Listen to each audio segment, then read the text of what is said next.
Bonjour à toutes et à tous, bienvenue dans ma seconde base autonome durable. Je suis Stéphane Vivaliste. Et pour celles et ceux qui sont nouveaux sur cette chaîne d'autonomie et de survie, n'oubliez pas de vous abonner et de laisser un pouce bleu. Et d'avance, je vous en remercie. Et bon, je vais faire ma petite pub, c'est très important de vous abonner car YouTube désabonne des dizaines d'entre vous derrière votre dos. Cela arrive à de plus en plus de créateurs qui osent parler. Et pensez s'il vous plaît donc au petit pouce bleu et d'avance, je vous en remercie. Et donc aujourd'hui nous allons parler d'un sujet très très grave et important qui est la dépopulation programmée ou pas. Et nous allons voir si c'est un mythe complotiste ou un fait qui est confirmé par les chiffres officiels. Et pour cette vidéo, je vais prendre les chiffres officiels et incontestables de l'INSEE. Et oui, l'INSEE. Ça mettra tout le monde d'accord. Ça mettra tout le monde d'accord, et donc nous allons prendre les chiffres de l'INSEE. Alors comme on est en 2024, bonne année, on va aller 10 ans en arrière et commencer par regarder les chiffres du nombre d'enfants par femme. Ensuite, dans la seconde partie de la vidéo, on va regarder le nombre de naissances par an, et ça va vous faire halluciner. Cette partie va vous faire halluciner d'effroi. Vous n'allez pas être déçus, croyez-moi. Donc regardez bien la vidéo jusqu'au bout pour comprendre à la fin la manipulation que vous subissez et vous allez comprendre l'énorme dossier qui va éclater en 2024 ou en 2025. Mais commençons la vidéo par le nombre d'enfants par femme en France qui va vous masquer l'étendue de l'horreur. Mais après, vous allez comprendre. Croyez-moi. Donc, alors en 2014, donc il y a 10 ans, le taux était de 2 enfants par femme. Puis en 2015, on était à 1,96 enfants par femme, soit une baisse de 0,4 points. Puis en 2016, on était à 1,92 enfants par femme, ce qui représente aussi une baisse de 0,4 points. Ensuite, en 2017, on était à 1,89 enfants par femme, donc une baisse de 0,3 points. Donc on voit un début de ralentissement de la baisse, car en 2018, on était à 1,87 enfants par femme, soit une baisse de 0,2 points. Donc là encore, on voit que la baisse est en train de se stabiliser.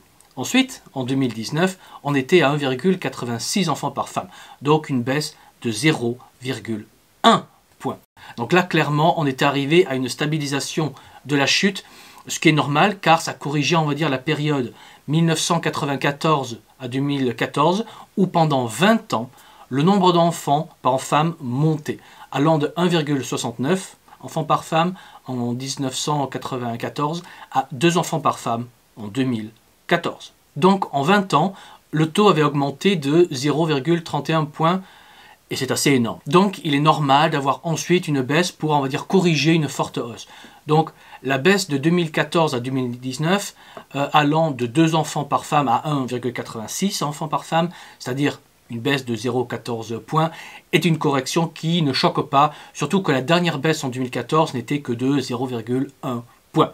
Je vous rappelle que le rythme de 2015 à 2019, la baisse est passée de 0,4 points par an à 0,3, puis 0,2, puis à 0,1 point de baisse. Donc logiquement, la courbe aurait dû se stabiliser, voire à peu près même remonter dès 2020. Alors la question intéressante est de savoir pourquoi la natalité s'est mise à baisser en 2015, après 20 ans de hausse incessante. Parce que ça monte pendant 20 ans, tout coup, boum, ça casse et ça descend.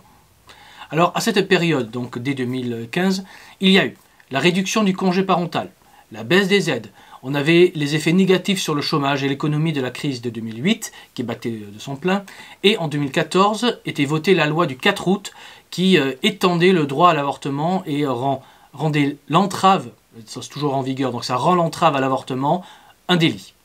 Donc c'est puni par la loi, prison. Bref, donc ces facteurs allaient évidemment causer une baisse de la natalité, mais qui est corrigée de 2014 à 2019. Et donc, dès 2020, la natalité aurait dû remonter, ou du moins stagner. Et l'a-t-elle fait? Alors, en 2020, boum, nouvelle baisse de 0,4 points. Le nombre d'enfants par femme a baissé à 1,82 enfants par femme. Mais après, on a eu la hausse escomptée en 2021, où on a une petite hausse post-Covid allant vers 1,84 enfants par femme, ce qui est une petite hausse de 0,2 points. Puis d'un coup, sans explication, en 2022, le niveau crache de 0,4 points de la natalité pour atteindre 1,8 enfants par femme. Et en 2024, ça va être extrêmement intéressant. On n'a pas encore les chiffres officiels, on n'a que des débuts de chiffres. Alors pour quelqu'un qui n'a pas l'habitude des statistiques, avoir une période de baisse pendant 10 ans, après une période de hausse pendant 20 ans, ça n'a rien de choquant, visuellement. Donc on a avec ces chiffres, on ne peut pas parler, on va dire, d'un dépeuplement programmé lié à la vaccination. Car la baisse de la natalité avait commencé bien avant 2020, ça a commencé en 2014. Ceci dit, quand on connaît le fonctionnement des courbes de natalité, la courbe aurait dû se stabiliser en 2020 et remonter, ce que la courbe a fait un petit peu en 2021.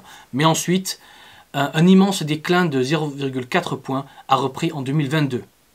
Et on n'a pas encore tous les chiffres de 2023 au moment où je fais cette vidéo, mais l'INSEE a publié une baisse d'au moins 6,8% du nombre des naissances en 2023 par rapport à 2022.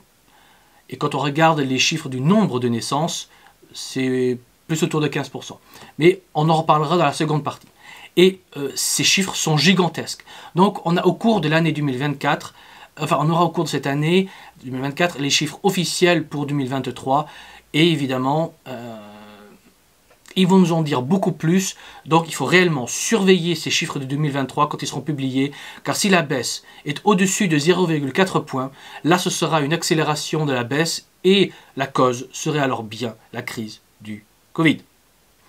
Donc la théorie de la dépopulation planifiée n'est pas encore prouvée, mais n'est pas non plus exclue, selon on va dire les premiers chiffres de l'INSEE, et donc le pire est à craindre. Mais après, évidemment, les taux peuvent être trafiqués ou peu révélateurs des fois. Donc, regardons les faits. Parce que, bon, on prend aussi en compte des facteurs comme le nombre de morts.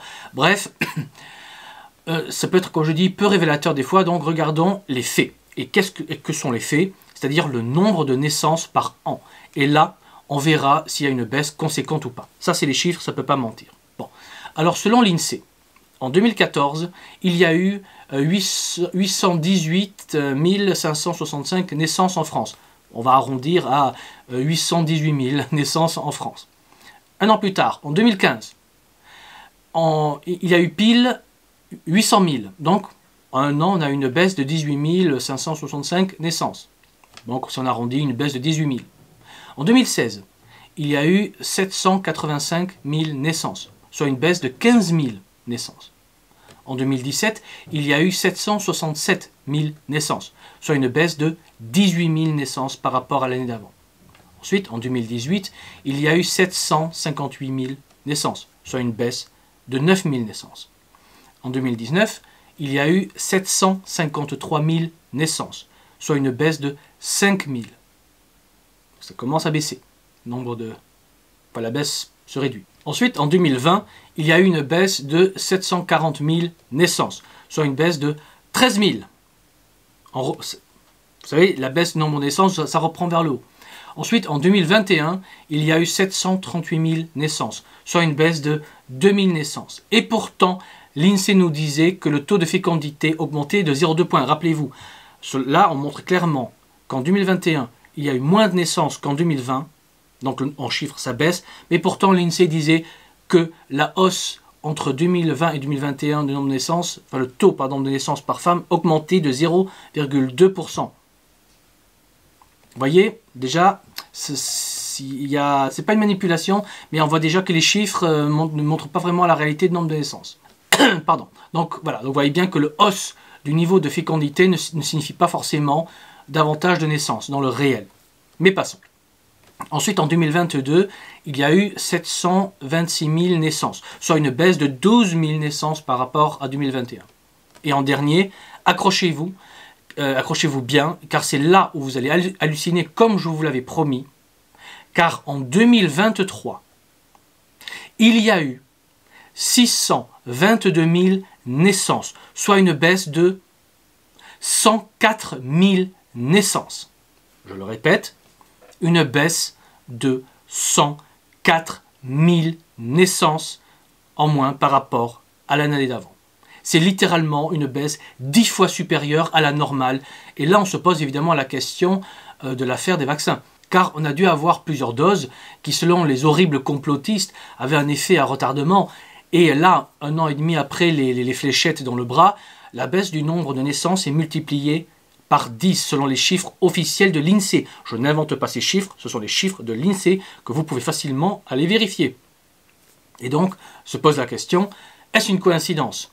Les chiffres de 2024 répondront évidemment à la question. Mais ces chiffres, on les aura qu'en 2025. Et donc, dites-vous que si cette année 2024, si pendant cette année que nous commençons, on a encore une baisse très largement au-dessus de la normale, là on saura clairement qu'il y a réellement un grand plan de dépeuplement. Et les chiffres de 2023 sont catastrophiques. Car une baisse de 104 000 naissances, c'est une baisse de 14,3% par rapport à 2022. 14,3% de naissances en moins par rapport à 2022. Et ce n'est pas une baisse normale. Ce n'est pas normal. C'est 10 fois la normale.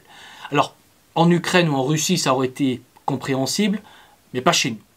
On n'a rien eu qui justifie une baisse de 14,3% du nombre de naissances en un an. Donc dites-moi dans les commentaires ce que vous en pensez. Et laissez un j'aime si vous pensez que cette histoire sent mauvais. Nous allons bien entendu surveiller ces chiffres de très près et je vous tiendrai au courant. Donc abonnez-vous bien pour ne rien rater de cet effondrement démographique et surtout abonnez-vous pour me soutenir parce qu'avec ce genre de sujet, évidemment, je suis shadowban comme on dit et je perds des abonnés au lieu d'en récupérer parce que les algorithmes ne m'aiment pas. Voilà, je dis des choses qu'il ne faut pas dire. Et sur ces belles paroles, et ces paroles terrifiantes, je pourrais même dire, il ne me reste plus qu'à vous dire comme toujours qu'un homme averti en vaut 2, mais qu'un homme préparé en vaut 4. Donc, préparez-vous, anticipez, et je vous dis à la prochaine fois. Allez, ciao!